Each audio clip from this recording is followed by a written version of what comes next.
బంగారం చాలా ఉన్నాయి కానీ ఒకసారి రఘునందన్ కూడా చూద్దాం.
మాటలు చెప్పి మోసం చేయడానికి వస్తున్నాడు. మోసపోదామా? ఒక్కసారి అంటే మోసపోతాం, మళ్ళీ మళ్ళీ మోసపోదామా? దయచేసి కార్యకర్తలు ఈ విషయాన్ని గుర్తుంచుకోవాలి, ప్రజలకు అర్థమయ్యేటట్టు చెప్పాలి, అందరికీ మంచిగా సంధాయించాలి. మీరు నిలబడి ఎందుకే గడబోయి తిన్నోళ్ళని వచ్చి కూర్చోబెట్టమంటే ఇద్దరు ఓటు పోయి అంటే గిన్నె నిలబడబడుతుంది. రామరెడ్డి అన్న పోరాదు. ఈ రకంగా మరి మనం ప్రజలకు అర్థం చేయించాలి. అంటే మళ్ళొకసారి మనం మోసపోతే ఇబ్బంది పడతాం. ఇలా వెంకట్రామరెడ్డి గారు ఆయన డబ్బు సంపాదించడం కోసం రాలే, ఆయనకు దేవుడు అన్నీ ఇచ్చిండు. ఆయన మన సిద్దిపేట జిల్లాను దేశములోనే అగ్రగామిగా అభివృద్ధి చెందిన జిల్లాగా నిలబెట్టిన ఘనత కేసీఆర్ది. అవి అమలు చేసిన వెంకట్రామరెడ్డి గారు అని చెప్పి మనం చెప్పుకోక తప్పదు. ఆయన డబ్బు సంపాదించడం కాదు, తనకు ఇచ్చిన దేవుడిచ్చిన ఆస్తిని ప్రజలకు పంచడం కోసం ఇవాళ వెంకట్రామరెడ్డి గారు మన దగ్గరికి వచ్చారు. అందువల్ల మీరందరూ కూడా ఎంత మంచి మాట చెప్పిండు. మా కార్యకర్తల పిల్లల ఫీజులు కట్టలేక ఇబ్బంది పడితే 100 కోట్ల రూపాయల విద్యా నిధి పెట్టి మా కార్యకర్తల పిల్లల్ని చదివిస్తా అని ఇవాళ ఒక గొప్ప మాట మనకు వెంకట్రామరెడ్డి గారు చెప్పినాడు. చెప్పడమే కాదు, ఏడాదికి ఎంతమందిని చదివిపించిన్నో, ఎవరికి సహాయం చేసిన్నో నేను ఆన్లైన్లో వెబ్సైట్లోనే పెడతా అని చెప్పి ఇవాళ స్పష్టమైన హామీని మనకిచ్చారు. పేదల కోసం ఇలాంటి ఫంక్షన్ హాల్ను 9 నెలల్లో కట్టి కార్యకర్తలు పేదల కుటుంబాల పెళ్లిళ్లకు ఉచితంగా అందిస్తా అని చెప్పి కూడా ఇవాళ వారు ముందుకు రావడం జరిగింది. ఎంపీగా ఒక విద్యావంతుడు, కలెక్టర్గా పనిచేసిన అనుభవం ఉంది. రేపు ఢిల్లీలో పార్లమెంట్లో తన గలం విప్పి మన దుబ్బాకకు మన మెదక్కు బ్రహ్మాండంగా నిధులు తేగలుగుతాడు. సో ఈరోజు నేను మీ అందరినీ కోరేది ఒక్కటే, ఒక విద్యావంతుడు ఈ దుబ్బాక ఈ సిద్దిపేట ప్రాంతంలో మెదక్ జిల్లాలో ఊరూరు తెలిసినటువంటి వ్యక్తి, ప్రతి గ్రామం మీద ఐడియా ఉన్న వ్యక్తి, అందరికీ సుపరిచితుడు, మంచి మనస్తత్వం ఉండి పేదలకు సాయం చేసే గుణం ఉన్నటువంటి మన వెంకట్రామరెడ్డి గారిని గెలిపించడానికి కార్యకర్తలు రాత్రింబవళ్ళు కష్టపడాలని చెప్పి నేను కోరుతా ఉన్నా. దయచేసి నేను మీకు ఇంకో హామీ ఇస్తున్నా, రేపు మనకు స్థానిక సంస్థల ఎలక్షన్స్ వస్తాయి. రేపు మిమ్మల్ని గెలిపించడం కోసం కూడా ప్రభాకర్ అన్న, నేను, వెంకట్రామరెడ్డి గారు కష్టపడి మీ అందరినీ కూడా గెలిపిస్తాం. సర్పంచ్ గాని, ఎంపీటీసీ గాని, కౌన్సిలర్ ఎన్నికల్లో అన్ని రకాలుగా సహాయ సహకారాలు ఇస్తాం. దగ్గరుండి మిమ్మల్ని అందరినీ కూడా గెలిపించుకుంటాం. దయచేసి మీరు ఆలోచించండి. ఎంపీ ఎన్నికల్లో మీ ఊర్లో మెజార్టీ రాలేదనుకో, మీ దుబ్బాక వార్డులో మీ ఊర్లో మెజార్టీ రాలేదనుకో, రేపు మీకు ఇబ్బంది కాదా?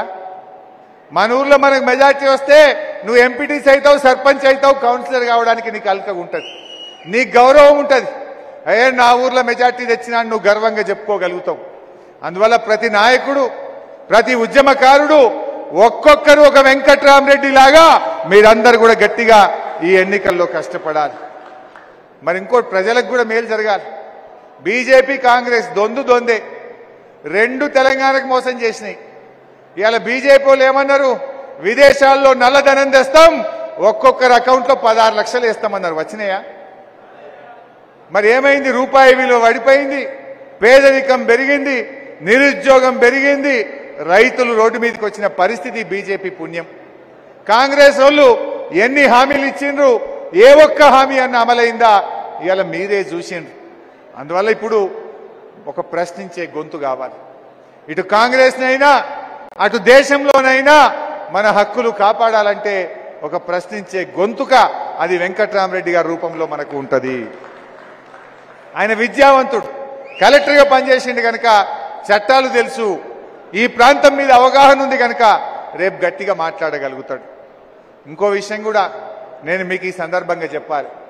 కొంతమంది మన పార్టీ నుంచి ఇలా బయటకు పోతున్నారు నాయకులు, కార్యకర్తలు ఎవరు పోతలేరు, గ్రామ స్థాయి మండల స్థాయి వాళ్ళు ఎవరు పోతలేరు.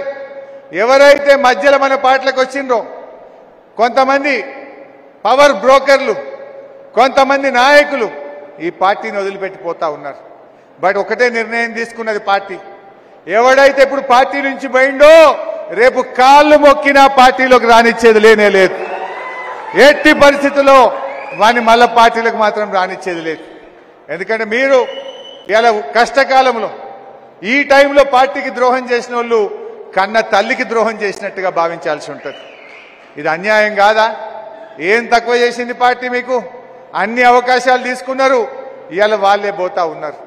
తప్పకుండా రేపు రాబోయే రోజుల్లో కష్టపడ్డ కార్యకర్తలకు, నిలబడ్డ నాయకులను గుండెల్లో పెట్టుకొని కంటికి రెప్పలాగా కాపాడుకుంటామని మనం చేస్తా ఉన్నా. ఇప్పుడు ఇదేం ఋతువు అంటే ఈ ఆకులు రాలే కాలం, ఇది శిశిర ఋతువు అంటారు, అంతేనా? శిశిర ఋతువు అంటే ఆకులు రాలుతాయి. ఇప్పుడు అట్లే మన పార్టీలో నుంచి కొన్ని పనికిరాని ఆకులన్నీ చెత్త కుప్పలు కలిసిపోతున్నాయి. పనికిరాని ఆకులు చెత్త కుప్పలు కలిసిపోతున్నాయి. ఒకటే ఉంటుంది, ఆకులు పోయినాక వచ్చేది ఏముంటుంది? చిగురు పెట్టదా పెట్టదా? మూలమంత్రం మాత్రం స్థిరంగా ఉంటుంది. ఆకులు పోయిన తర్వాత మళ్ళీ కొత్త చిగురు వస్తుంది, మళ్ళీ ఆ చెట్టు మళ్ళా వికసిస్తుంది. రేపు కూడా కొన్ని పనికిరాని, కొన్ని ఆకులు పోయినట్టు కొంతమంది నాయకులు పోవచ్చు, కానీ బీఆర్ఎస్ పార్టీ మాత్రం తెలంగాణ రాష్ట్రం ఉన్నంత కాలం బీఆర్ఎస్ పార్టీ ఉంటది ఈ గడ్డ మీద. బీఆర్ఎస్ పార్టీ తెలంగాణ ప్రజల కోసం, ఈ ప్రాంతం కోసం పనిచేసేటువంటి పార్టీ బీఆర్ఎస్ పార్టీ. అసలు రేవంత్ రెడ్డి మాట్లాడు, ఈయన ఎప్పుడన్నా జై తెలంగాణ అన్నాడే? అరే నువ్వు ఆనాడు ఉద్యమంలో జై తెలంగాణ అనలే, ఇవాళ ముఖ్యమంత్రి అయినాకనన్నా ఒక్కసారి జై తెలంగాణ అన్నవా? ఏ రోజన్నా అమరవీరుల స్తూపం దగ్గరికి పోయి 2 పువ్వులన్న పెట్టిన ముఖమానిది? నువ్వు తెలంగాణ మీద ప్రేమ నటించుడా? నీకు తెలంగాణ మీద ప్రేమ ఉన్నదా? తెలంగాణ కోసం జైళ్ళలో పడ్డది మనం, దెబ్బలు తిన్నది మనం, పోరాడింది మనం, తెలంగాణ తెచ్చింది మనం. ఇవాళ గోబల్స్ ప్రచారం చేసి, దుష్ప్రచారం చేసి రాజకీయంగా లబ్ధి పొందాలని ప్రయత్నం చేస్తా ఉన్నారు. నేను దయచేసి మా నాయకులను, కార్యకర్తల్ని, దుబ్బాక గడ్డ ఇది బీఆర్ఎస్ గడ్డ, బీఆర్ఎస్ అడ్డ, దయచేసి మీరందరూ గట్టిగా కష్టపడండి. ఇది మనకు చాలా ప్రెస్టేజ్.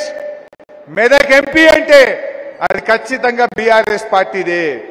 ఎప్పుడైనా బీఆర్ఎస్ఏ గెలిచింది, ఇప్పుడు కూడా మనం గెలిచి తీరాల్సిందే. మెదక్లో మన ఎంపీ మనకుంటే ఏడాదికి 5 కోట్ల రూపాయలు మనకు ఎంపీ ఫండ్స్ వస్తాయి, 100 కోట్ల రూపాయలు విద్యానిధి కింద వస్తుంది. మరి ఇలాంటి ఒక మంచి నాయకుడిని ఎన్నుకొని మళ్ళీ మన భవిష్యత్తు వైపు మనం అడుగులు వేస్తాం. ఆ రోజు ఎట్లయితే తెలంగాణ రాదు, కేసీఆర్తో ఎప్పుడు కావాలని మాట్లాడితే కేసీఆర్ తెలంగాణ తెచ్చి చూపించిండు. నేను ఇవాళ చెప్తా ఉన్నా, 5 ఏళ్ల తర్వాత మళ్ళీ తెలంగాణలో వచ్చేది బీఆర్ఎస్ ప్రభుత్వమే, ముమ్మాటికి వచ్చి తీరుతుంది. దీన్ని ఎవ్వడు ఆపలేడు. చూపిద్దాం మనం కూడా ఏందో. ఇప్పుడు కొంతమంది పోలీసు వాళ్ళు ఎక్కువ చేస్తున్నారు, కొంతమంది అధికారులు ఎక్కువ చేస్తున్నారు, అన్ని రికార్డ్ చేసి పెడుతున్నాం. ఏం శాశ్వతం అనుకుంటున్నారా? మనం ఆ రోజేమో ఇట్లాంటి పనులు చేయలే. ఎంతసేపు మంచినీళ్ళు ఎట్లా, దవాఖాన్లు ఎట్లా, కాలువ నీళ్ళు ఎట్లా, రోడ్లు ఎట్లా, ఆసర పెన్షన్ ఎట్లా, కళ్యాణ లక్ష్మి ఎట్లా, రైతు బంద్ ఎట్లా, రైతు బీమా ఎట్లా అని మనమేమో పని మీద పడ్డాం. వీళ్ళేమో అన్ని కేసులు పెట్టుడు, కిరికిరులు పెట్టుడు, అబద్ధాలు ప్రచారం చేయడం, గోబల్స్ ప్రచారం చేయడం, ఇక్కడేమో అయిందట అక్కడేమో అయిందా అని ఓ ఫాల్తు మాటలు చెప్పుకుంటూ ఇలా వీళ్ళు రాజ్యం వెళ్తున్నారు. ఎందుకు చెప్తున్నారు ఫాల్తు మాటలు? చేసిన ముఖమైతే గీ పని చేద్దురా. ఆయన అంటాడు నేను పేగులు మెడలేసుకుంటా. పేగులు మెడలేసుకుంటే కాదు రేవంత్ రెడ్డి, పేదలకు ఇచ్చిన మాట నిలబెట్టుకో, పేదల కోసం పనిచేయి. ముఖ్యమంత్రి అంటే వాడు పేగులు మెడలేసుకుంటాడు. పేదల కోసం పనిచేయాలి. పేదలకు నువ్వు ఇస్తా అన్న 4000 పింఛన్ ఇచ్చి మాట్లాడు. నిరుపేద మహిళలకు నువ్వు ఇస్తా అన్న 2500 రూపాయల గురించి మాట్లాడు. అవి చేత కాదు. మానవ బాంబులైతా ఎవడన్నా మానవ బాంబుల గురించి మాట్లాడతాడే? మానవీయ పాలన గురించి మాట్లాడు రేవంత్ రెడ్డి.